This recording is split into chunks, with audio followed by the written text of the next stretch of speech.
안녕하세요. 오늘은 글로벌 스포츠 공룡이죠. 나이키 이야기를 해볼까 합니다. 특히 1년 전 좀 위기 상황에서 CEO로 다시 돌아온 엘리엇 힐. 그의 첫 1년을 한번 집중적으로 파헤쳐 보려고 하는데요.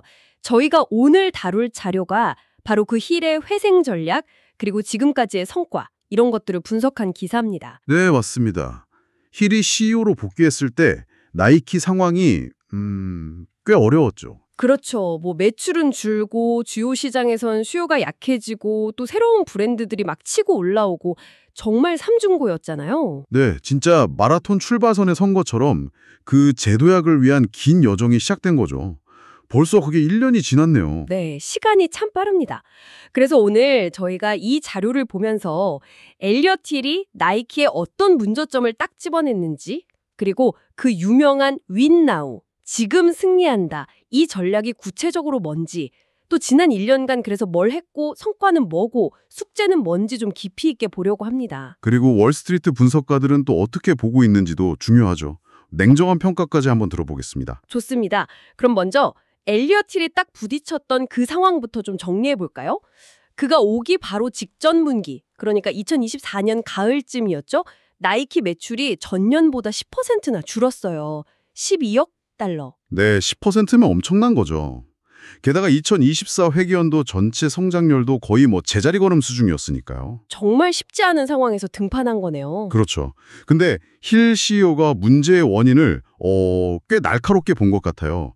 그가 딱 지적한 게 지난 몇 년간 나이키가 너무 자사 웹사이트나 앱, 직영 매장, 그러니까 DTC에만 집중했다는 거예요. 아, 직접 판매요? 그게 왜 문제였다는 거죠? 오래된 도매 파트너들 있잖아요. 이런 곳들이랑 관계가 좀 소홀해진 거죠. 아, 관계가 좀 틀어졌군요. 네. 그러다 보니까 소비자들이 나이키 제품을 접할 기회 자체가 줄어드는 그런 부작용이 생겼다고 본 겁니다. 프리미엄 이미지 지키려다가 오히려 소비자들이랑 멀어진 셈이네요. 이게 참 아이러니한데. 근데 단순히 판매 채널 문제만은 아니었을 것 같은데요? 물론이죠. 제품 전략에도 좀 문제가 있었다 이런 지적이 많았습니다. 예를 들면 나이키 덩크나 에어포스 원 같은 복고풍 스타일에 너무 기댄 거 아니냐는 거죠. 아, 그 레트로 제품들 아직도 인기 많지 않나요? 인기는 있죠. 근데 문제는 정작 나이키의 심장이라고 할 수 있는 러닝 같은 이 퍼포먼스 분야 있잖아요. 여기서는 혁신이 좀 뒤처졌다는 평가가 나온 거예요.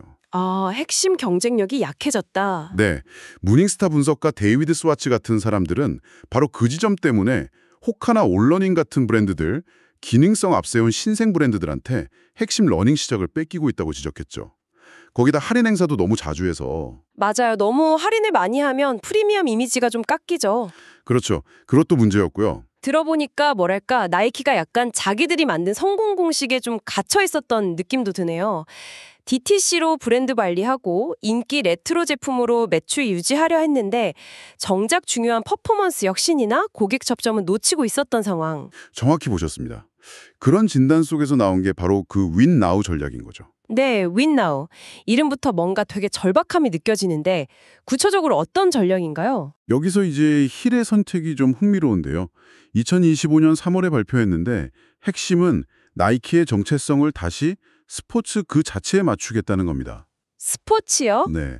이전처럼 남성, 여성, 아동 이렇게 나누는 게 아니라 러닝, 농구, 축구, 트레이닝 이런 스포츠 종목 중심으로 회사 구조나 운영 방식을 완전히 뜯어고친 거예요.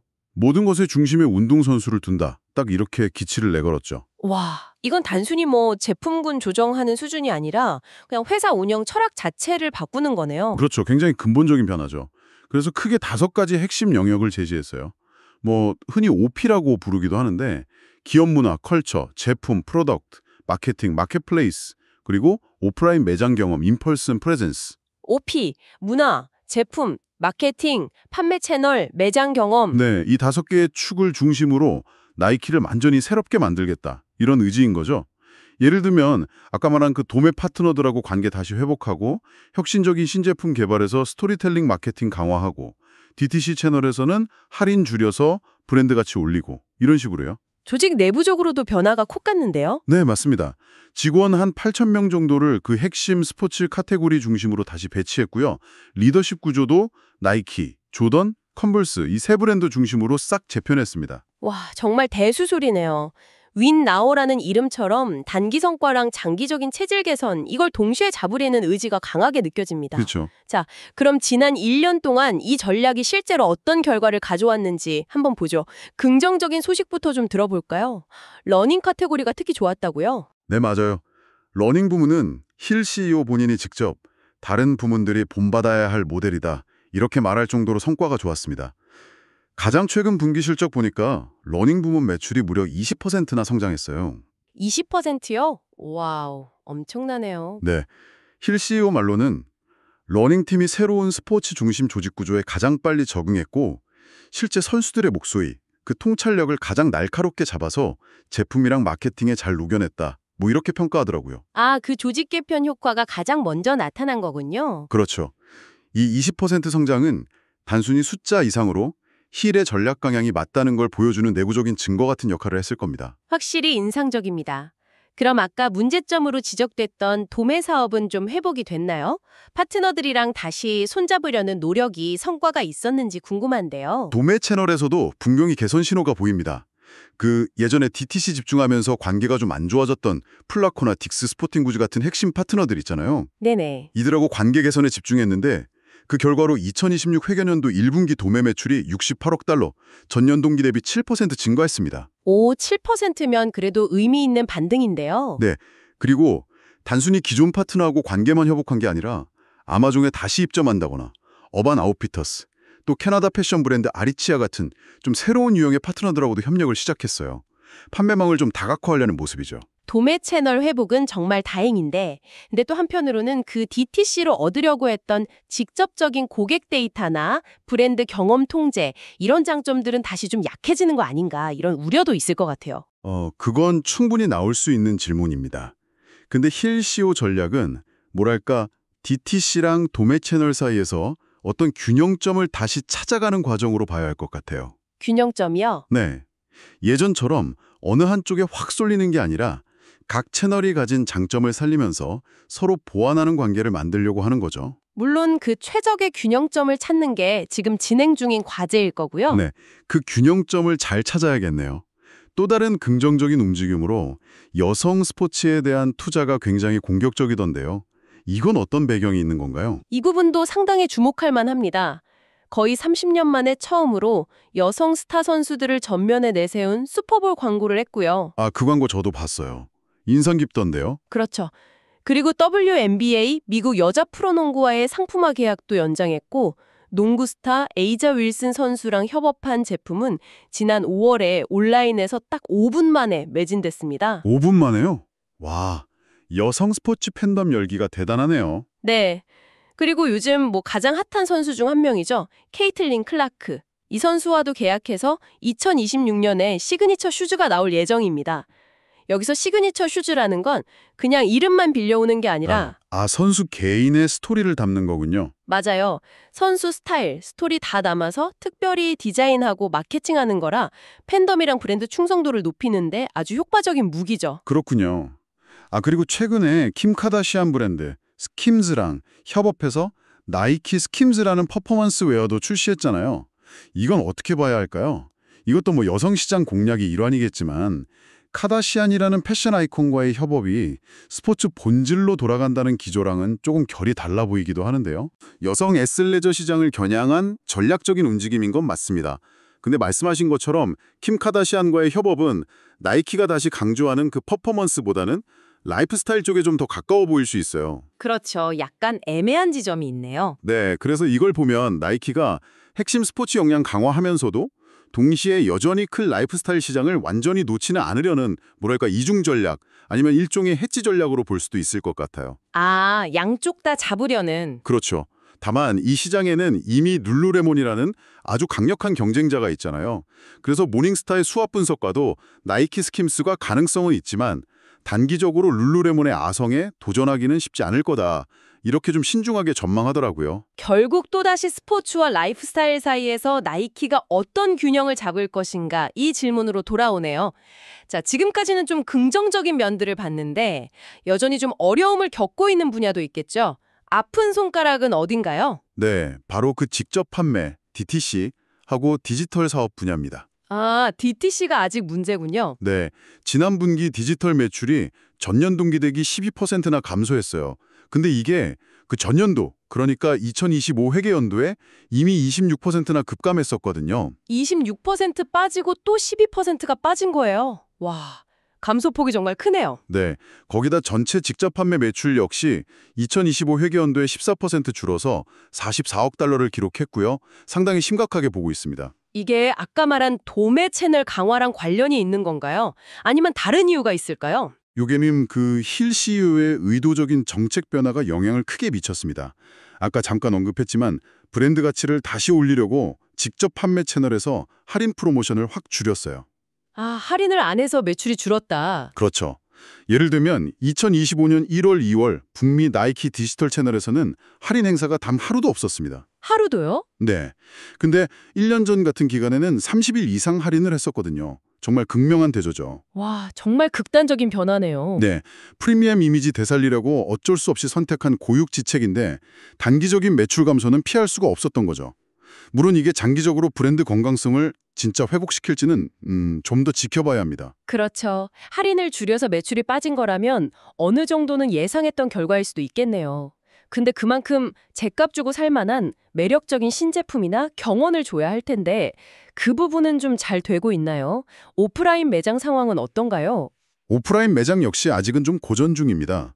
그 매장 방문객 추적 데이터 분석하는 플레이서.ai라는 업체가 있는데 여기서 분석한 걸 보면 지난 6월 기준으로 8개월 연속 방문객 수가 줄었다고 해요. 8개월 연속 감소요? 이것도 심각한데요. 네, 물론 나이키도 가만히 있는 건 아니고요.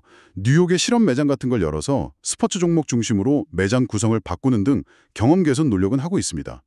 힐 CEO 본인도 물리적 매장 경험 측면에서 우리가 나아가는 방향에 대해 매우 긍정적이다, 이렇게 자신감을 보이긴 했는데 아직 소비자들이 체감하기에는 좀 시간이 필요한가 보네요. 네, 그런 것 같습니다. 아직은 좀 과도기적인 어려움을 겪고 있다, 이렇게 봐야겠죠? 디지털이랑 오프라인 모두요. 알겠습니다. 이런 상황들이 결국 투자자들의 평가, 그러니까 주가에 반영될 텐데요. 힐 CEO 임명됐을 때는 기대감 때문에 8%나 올랐었잖아요. 근데 그 후로는 영 힘을 못 쓴다는 이야기가 많더라고요. 네, 맞습니다. 주가는 아주 냉정하게 현실을 보여주고 있죠. 힐 CEO 부임하고 지난 1년간 나이키 주가가 약 19% 하락했습니다. 19%나요? 네, 같은 기간에 S&P 500 지수는 13% 올랐거든요. 비교하면 상당히 저조하죠. 경쟁사인 아디다스 주가가 한 15% 하락했는데 그거보다도 낙폭이 더 컸습니다. 아디다스보다도 더 빠졌군요. 네, 그리고 2025 회계연도 전체 매출도 전년 대비 9% 줄어서 463억 달러를 기록했고요. 결국 이건 월스트리트가 아직 힐의 전략이 눈에 보이는 재무 성과로 이어지는 걸 충분히 확인하지 못했다, 이런 신호로 봐야 합니다. 주가만 보면 아직 회복세라고 말하기는 좀 어렵겠네요. 월스트리트 분석가들은 구체적으로 어떤 점들을 좀 우려하고 있나요? 골드만삭스가 지난 9월 보고서에서 이런 말을 했어요. 브랜드 회복이랑 영업마진 개선에 대한 가시성이 더 확보되기 전까지는 주가를 끌어올릴 만한 뚜렷한 촉매제가 부족하다, 이렇게 평가했고요. 가시성이 부족하다? 네. 게다가 또 다른 변수가 있는데 예상되는 관세 부담이 한 10억 달러 정도 된다고 해요.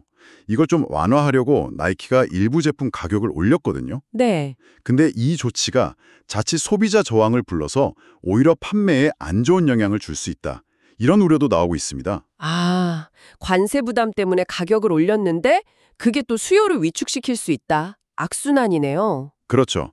관세라는 외부 변수가 비용 증가, 가격 인상 압력으로 작용하고 이게 다시 수요 위축으로 이어질 수 있는 그런 가능성을 경계하는 거죠. 정말 복합적인 상황이군요. 자, 그렇다면 분석가들이 매기는 힐 CEO의 1년 성적표, 종합적으로는 어떻습니까? 평가가 좀 엇갈립니다. 이마케터의 레이철 울프 분석가는 B등급을 줬어요. 비요? 네, 회색 노력 자체는 잘하고 있지만 아까 말한 그 관세 영향이나 가격 인상 부작용 같은 변수들 때문에 아직 안심하긴 이르다, 이런 평가죠. 잘하고는 있지만 만점은 아니다. 이런 거군요. 더 신중한 평가는 없었나요? 모닝스타의 데이비드 스와치 분석가는 아예 미완료, 인컴플리트 등급을 줬습니다. 미완료요. 아직 평가할 때가 아니다. 그렇죠. 예상보다 회복의 시간이 더 걸리고 있다는 이유에서죠. 근데 동시에 이 분석가도 회사가 회복의 올바른 길에 들어섰다고 생각한다. 이렇게 덧붙여서 방향성 자체에는 동의하는 모습을 보였어요. 아직 성적표를 매기기엔 좀 이르다. 이런 의미로 해석할 수 있겠습니다. 결국 장기적인 관점에서 봐야 한다는 거군요. 골드만삭스 같은 투자은행들도 단기적인 어려움에도 불구하고 장기 전망은 좀 긍정적으로 보나요? 네, 골드만삭스 분석가들은 장기적으로는 나이키의 회복 가능성을 그래도 낙관하는 편입니다. 제품 혁신이나 브랜드 마케팅 강화, 판매 채널 전략 최적화 이런 걸 통해서 결국에는 더 나은 성과를 낼 거다. 이런 기대감을 가지고 있는 거죠. 희망은 있다는 거네요. 네, 다만 당면 과제로는 여전히 치열한 경쟁 환경, 특히 그 중요한 중국 시장에서의 매출 둔화, 그리고 계속 발목을 잡는 DTC 사업의 회복 여부 이런 것들을 좀 주시하고 있습니다. 알겠습니다. 엘리엇 틸 CEO 본인도 직접 그랬어요. 우리는 아직 여정의 초기 단계에 있고 우리의 복귀에는 시간이 걸릴 것이며 그 과정이 순탄하지만은 않을 것이다. 이렇게 말하면서 투자자들에게 좀 인내심을 요구하고 있습니다. 이게 마라톤이지 단거리 경주가 아니라는 걸 분명히 하고 있는 거죠. 네, 오늘 이야기를 종합해보면 엘리엇 틸 CEO의 첫 1년은 그 야심찬 윈나우 전략 아래서 러닝 부분이나 도매 채널에서는 분명 희망적인 성과를 좀 보여줬지만 여전히 DTC 부진이나 주가 하락 같은 무거운 과제를 안고 있는 정말 말씀하신 대로 마라톤의 초반 레이스다. 이렇게 요약할 수 있겠네요. 맞습니다. 스포츠 본질로 돌아가겠다는 방향은 잘 잡은 것 같은데 결승선까지는 아직 갈 길이 좀 멀어 보입니다. 네, 결국 핵심은 나이키가 가진 그 혁신의 DNA, 이걸 다시 깨울 수 있느냐, 그리고 그 과정에서 시장과 투자자들의 인내심을 얼마나 얻어낼 수 있느냐, 여기에 달린 것 같습니다. 그렇죠. 스포츠 퍼포먼스에 다시 집중하는 것이 과연 과거의 영광을 되찾는 확실한 길이 될지 아니면 또 변화된 시장 트렌드 속에서 다른 도전에 직면하게 될지 이건 정말 계속 지켜봐야 할 대목입니다. 네, 오늘 저희가 살펴보니 나이키의 사례는 단순히 한 기업의 흥망성쇠의 이야기가 아니라고 생각합니다. 거대 기업이 시장 변화나 내부 문제에 어떻게 대응하는지, 또 장기적인 브랜드 철학이랑 단기적인 재무 성과 사이에서 어떤 줄타기를 하는지 이걸 보여주는 아주 흥미로운 케이스 스터디죠. 비즈니스 전략이나 유통 트렌드에 관심 있는 분들, 아니면 그냥 나이키 좋아하시는 소비자로서도 생각해 볼 만한 지점이 참 많을 겁니다. 맞아요. 그래서 마지막으로 이 이야기를 들으시는 여러분께 이런 질문 한번 던져보고 싶습니다. Just do it. 이걸로 상징되는 혁신과 영감의 아이콘이었잖아요, 나이키가. 그렇죠. 지금 다시 스포츠 퍼포먼스라는 본질로 돌아가려는 이 시점에서 과연 무엇이 소비자들과 월스트리트 모두에게 나이키가 완전히 돌아왔구나 이런 강력한 확신을 딱 심어줄 수 있을까요? 모두를 깜짝 놀라게 할 만한 그런 획기적인 기술이 담긴 신발일까요? 아니면 또 한 번 시대를 관통하는 그런 마케팅 캠페인. 그럴 수도 있죠. 혹은 우리가 전혀 상상하지 못했던 분야와의 파트너십일 수도 있고요. 여러분이 생각하시는 나이키의 결정적 한방, 그건 어떤 모습일지 한번 상상해 보시는 것도 오늘 이야기를 의미 있게 마무리하는 방법이 될 것 같습니다.